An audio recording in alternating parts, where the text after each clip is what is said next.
All right, so this is going to be my first effort of trying to put out some sort of Game of Thrones content here. So I'm actually the player on the left here. My name's Brett, and this is going to be a few matches that I played at the Winter Game Night kit up in Alberta. And so now that I'm kind of just delving in here, it's going to be interesting to see how it's just going to be interesting to see how this begins. So the way I remember this game, I actually have a very tough mulligan decision. This first hand, I actually strongly contemplate setting up exactly Varys Bran Stark, I believe, and that's basically the only option that hand had for me. And I felt like just setting up a Varys, although I tend to want to Varys more with this deck than not, it's just simply not great.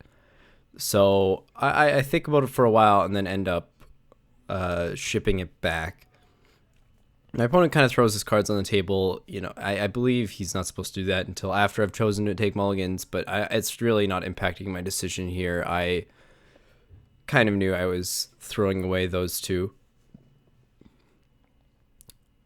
So once I actually pull these cards out, the setup ends up getting kind of interesting because we both set up somewhat similar boards in the end. In that I believe we both open with a Sansa, and then we both had opened with a Sansa and a couple other characters, and they both end up being duped before the end of turn one.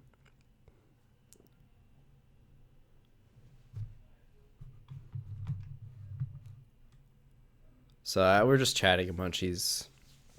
We're commenting because this mat actually he's playing on is from a tournament like in another city that had their tournament the weekend prior. They were sort of the first tournament anywhere near where we were. They only had 4 players out there, and we actually managed to draw 16 here, which was pretty awesome. I kind of expected to see 8 at most, and be very happy to see 8, considering just how new the game is. And I don't think it's gotten nearly as much traction as I think it should have by this point. But I mean, once I see these kind of these turnouts of 16 players, it's actually pretty awesome, and I hope we kind of continue to see numbers like that around here. So unfortunately, I filmed at a much higher angle than I should have. Something I learned pretty quickly when I was looking back at these videos. So the glare is pretty bad, and that's something I'll try and fix in the future. So on the left, my side, I am playing Martell Banner to the Wolf, and my opponent is playing Stark Fealty. And on our setups, I believe that's actually a King's Road on my side, with an unduped Arya, a duped Sansa, and my opponent has their own Sansa with Lady, a Direwolf Pup, and a Tumblestone Knight. Now, I think I might actually take a while in plots here. I tend to open with some combination of the same 3 plots in this deck, which is Calm Over Westeros, Summons, and a second Summons. And so my opponent leads what I believe is a sneak attack to my Calm Over Westeros, and I just simply name military.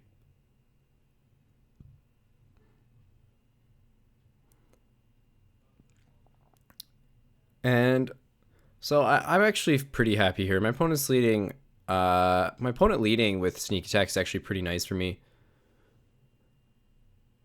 because it just means that I'm going to be able to try and win an intrigue challenge here at not very much of a cost for me.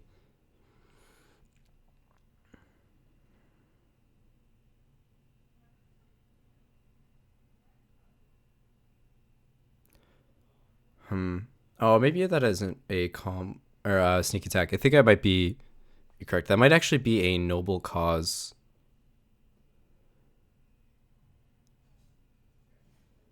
Sometimes I find it hard to tell. So I think it's hard to tell from my side, but it's hard to tell from the video. But my hand is actually very awkward at this point. After setup, I drew mostly a bunch of limited locations. I believe I have 3 or 4 in my hand right now, and just a bunch of fairly dead cards. So I actually open up on turn 1 with a Varys, I believe, just because of how not terribly great this start was. And because I do have the extra economy in hand, and I know I can follow up with a summons to try and make sure I find at least two reasonable characters to play post Varus. I'm pretty happy with that.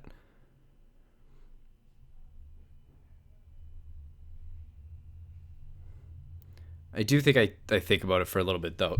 Mostly with regards to what my limited plays were going to be and in what order was better. I I think I play a Rose Road and then hold on to a Blood Orange Grove. Not normally a terribly difficult decision, but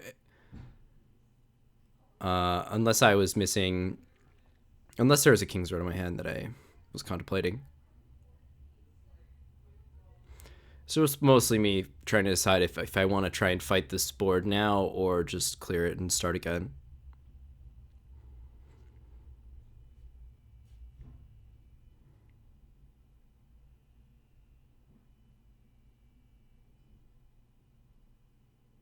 And there's the Varus. Yeah. Basically, the only characters in my hand at this point was I think I either just have an Obara or I have an Obara and an Edric.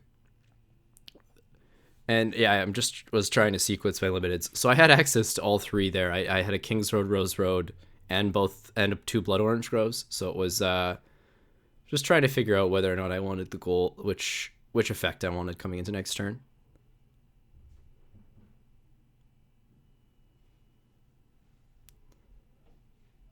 Yeah, and he comes in with the Sansa. It's kind of a require. It's kind of like a forced attack because you need to kneel the Sansa. I was going to be kneeling my Sansa regardless, and since I have the stealth on Varus, I'm pretty much always getting a card out of his hand here, which I'm pretty happy with. And since I've put calm on military, I don't actually have to worry about killing off any of these characters here because I actually do want to keep my duped Sansa for or I want to keep the dupe on Sansa so I can have something post Wildfire or Varus.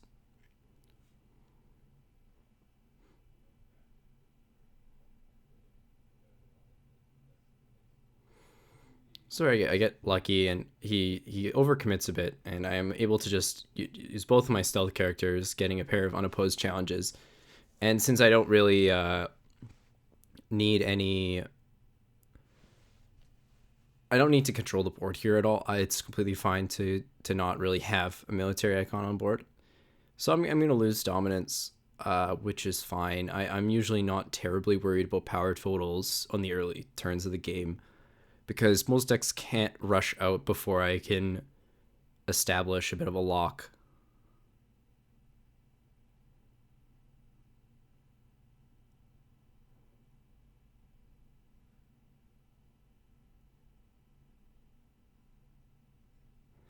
And we're just talking. He's taking his thoughts. He's stopped me from sort of doing the Varus a bit out of order, and then started to do some of his own effects out of order. So I got a little bit confused for a second, but it ultimately didn't matter. We were just resolving everything.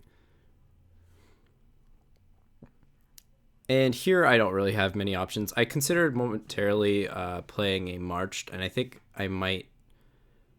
If he takes a while here, I might end up changing. But no, I believe I just lead summons, which is just for me to find a second character. I believe I'm just holding on to Obara and a bunch of economy right now.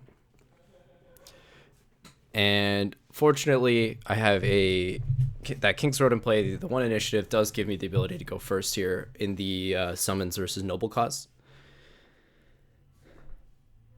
And I think this is actually a bit of a tough decision.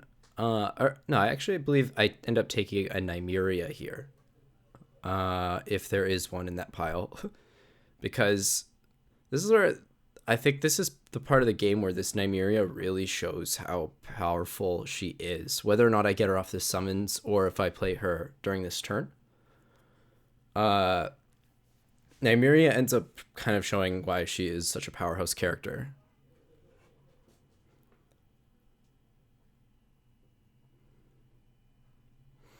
Oh, I actually, yeah. This Nymeria does not come off this summons. This summons hits between a few different characters, but I end up taking an Arreo Hota just because at the time, I wanted the very efficiently costed military character because You really want to be winning the military challenges right after Varus, and Hota is very, very tough to beat at 5 strength. It's just so big.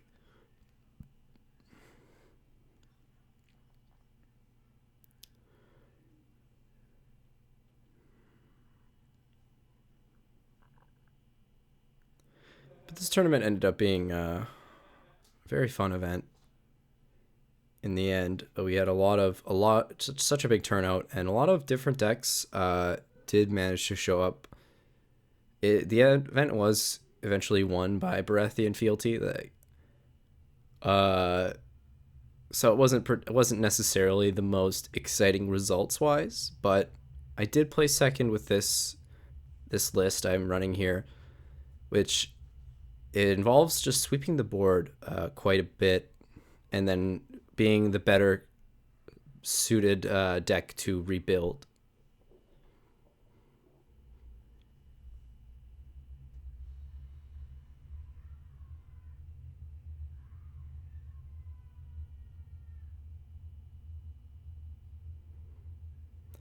And there's that Nymeria. Nymeria is just being very, very, very difficult to deal with on small boards. Just the ability to take away the icon that your opponent is short on is so very powerful. And so I think this is the turn where I think the game kind of ends on this turn to some extent, or like this is the beginning of the end, because my opponent ends up playing both Ice and Ned Stark, leaving this very, very huge character on board that is just unfortunately very, very vulnerable to what I was doing with Nymeria at the time. So you'll see that Eddard never gets in for a military challenge as long as Nymeria is in play. And it's just simply because losing a military challenge with Ice on the board would be game over at this point.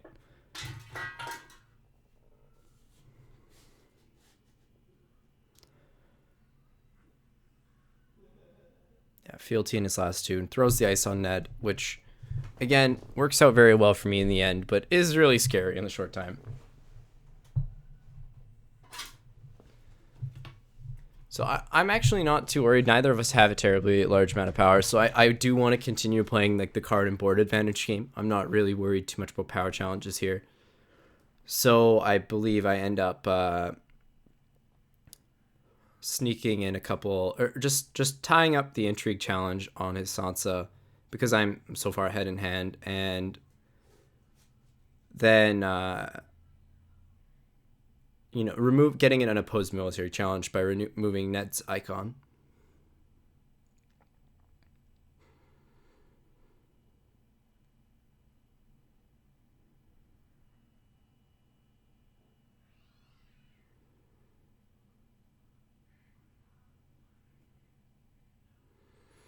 I actually think this was a bit of a mistake. I think I should have sent in Obara here because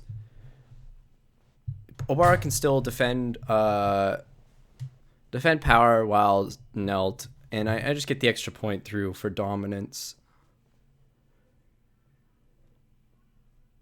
So that's just a slight mistake. Because then I believe I actually would have won dominance this turn if I had done that, because Obara could just defend while knelt.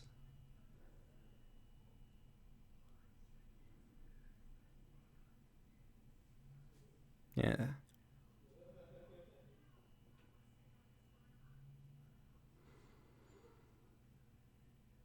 Yeah, I believe I actually end up letting this go unopposed to win dominance. That definitely is not. That definitely then that definitely was a big mistake then. That cost me, my opponent basically gained an extra power there that I had no reason to give up.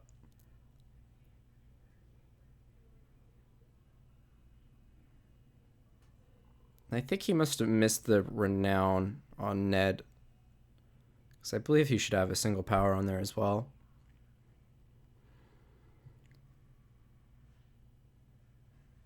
And this is where I end up marching.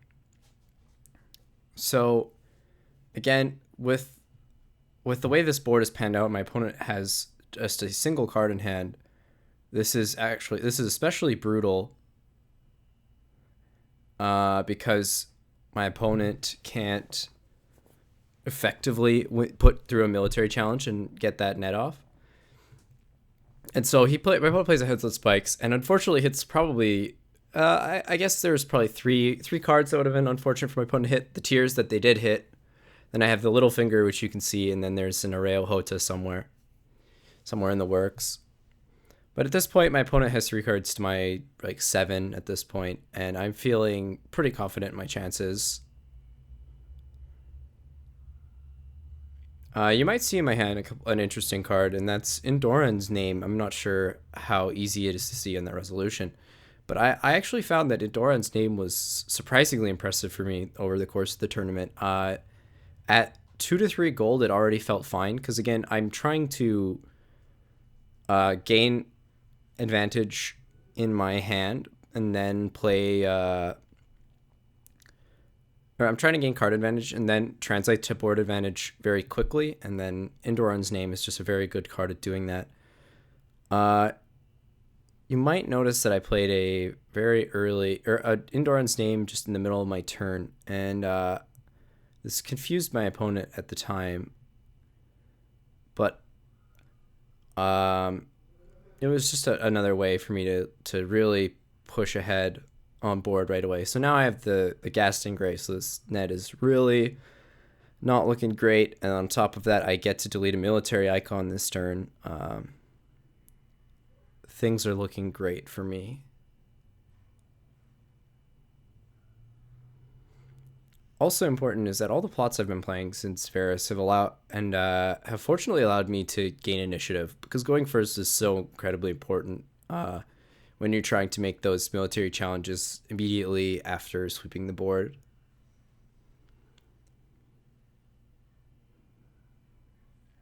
Yeah, unfortunately my opponent only has a Bran Stark here, and this is where things start to get a bit out of control.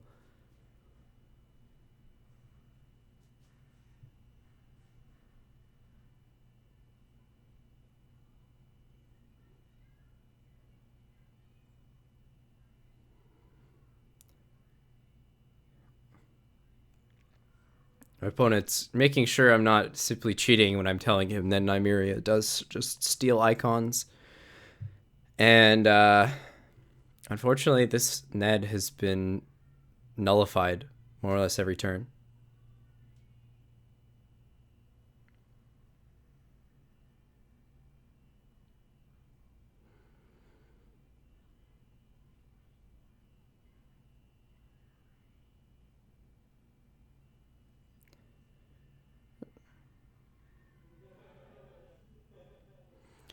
Opponent's feeling a little bit defeated here and just getting a little bit easily distracted.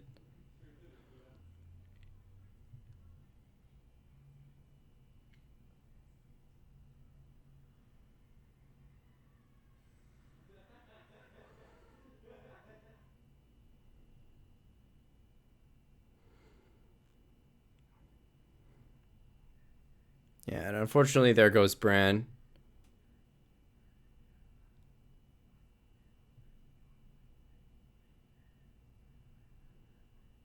Yeah, I decided to send it for intrigue and give my opponent the power, because I end up I'll win dominance anyway here, and I guess he forgot Renown again. I don't think it matters. This net does die, but I think it's better for me than playing defense. I believe, because he actually wins. I want to close the game more quickly at this point. So gaining the extra power from dominance there, where I believe otherwise I lose dominance to a 9-powered Ned Stark, or an 8-9 powered Ned Stark. I'd rather just give both of us 1 power than simply rather give both of us 1 power than stay at 0 each. So this is my Feast for Crow's turn, and my opponent does finally play that sneak attack. So I'm looking to really close the game out here with by the end of next turn.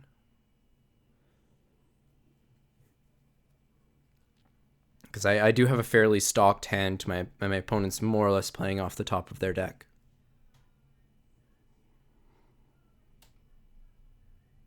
And that's a Vanguard of the North. My opponent did finally get to play first on this turn, which was very important. Just because it gave them a chance to really get through this one turn.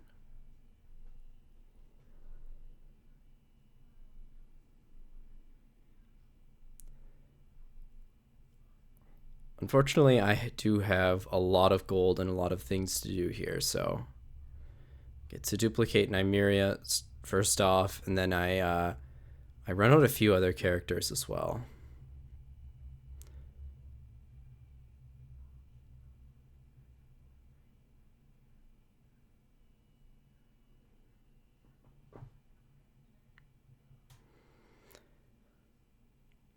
So I think at this point I've decided I'm probably going to concede one challenge here. So I'm going to just like flood the board with a few characters, because presumably he's going to go for military here, to try and push himself back into the game, and I'm just not going to do that. So here's the preemptive Doran in Doran's name I was talking about, because I was worried if by some chance he was actually playing the hand's judgment. I didn't want to have this Doran's name countered when I needed it, so I decided it was just better instead to float the gold and float the gold earlier and then just keep it going into challenges, because I do have that Arreo Hota, which I believe I end up choosing not to use this time. Because again, I steal Ned's military icon for about the third turn in a row.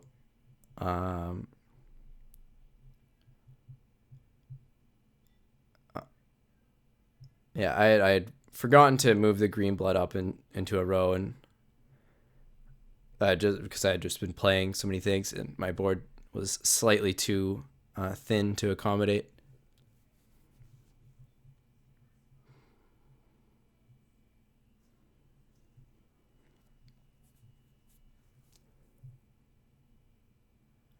I believe I choose to oppose in the end, and allow this to go through. And and then Gaston graying away his second character so that I can finally get rid of this Ned Stark.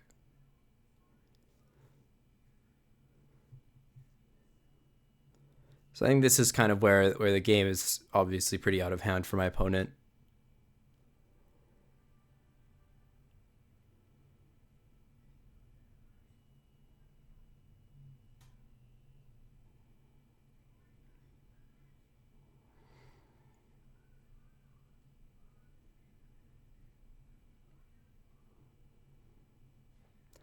People on the other side are also commenting on how ridiculous this Nymeria has been this game, because essentially Ned Stark went from being such Eddard Stark went from being a possible powerhouse to really not doing very much in this game.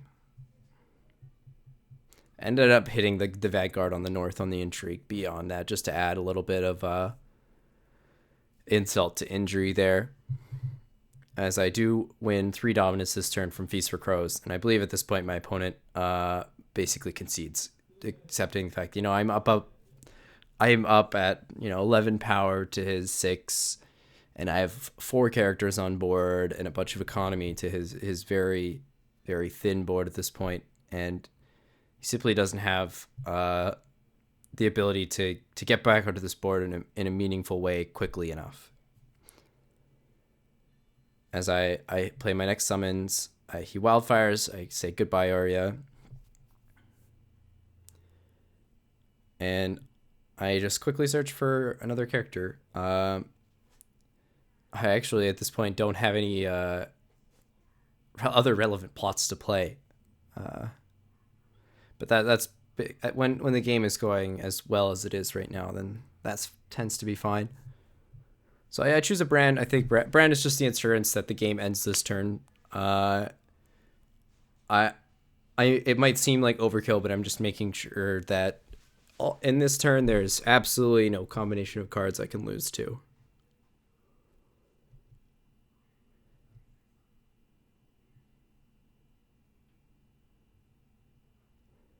And then I just realized I hadn't knelt my house card or hadn't unknelt my house card from the last indoor end's name. And I just quickly close it out here. So you can see, like, when we Varused on turn 2, there was really no coming back at that point. There wasn't really a point in the game after that I had felt behind. I mean, regardless of the fact that I had lost, the Tears of List, which have been an extra nail in the coffin, regardless of, losing the 2-claim military challenge, like, it didn't matter. There was not a point where I was ever behind again. So that was probably the biggest part of this game, is just how powerful and effective Varus is, and especially when you are expecting to Varus. It's not a card you play by accident. You plan for it, and that's what really gives it the extra power level. So I dropped a Sun Spear in case he goes for a power challenge that I can't really block. I play out the brand for any events that I might have forgotten, and then I actually end up in Doran's naming for Hota on his only challenge, and it's, again, it does seem like overkill, but I didn't want to make sure that I wasn't failing to play around some random card. I just wanted to end the game on this turn and be done with it.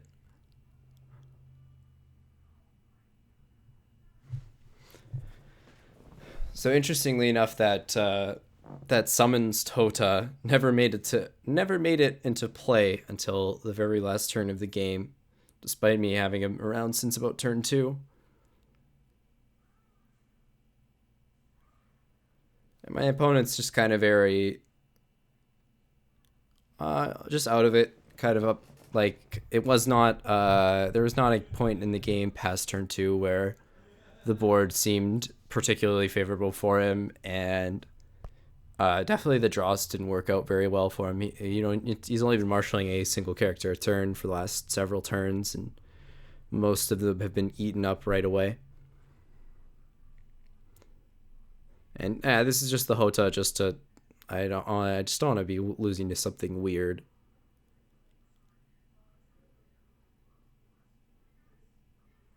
And then he just scoops it up at this point because I come back in for a few unopposed challenges and win dominance.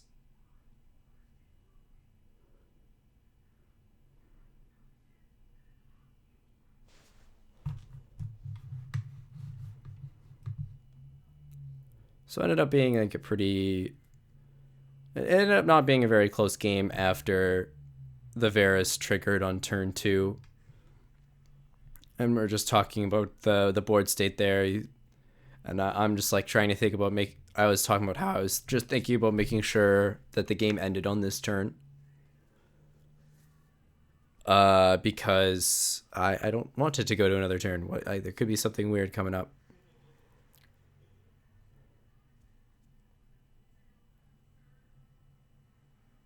Yeah. Anyway, this is just a concession. We talked about how the game's basically over. And yeah, it was rough. He was in rough shape. Like, the Arya, unfortunately, had hit his Rob. The Arya duplicate was his Rob Stark, and that's just another one of his few characters that could have perhaps turned the game around there. But that's the end of what would be the second round of this tournament. I was trying to actually set up the camera during the before the first round and a little bit between rounds because I couldn't get together. And then he asked to take a look at my deck because he seemed pretty excited about what he saw.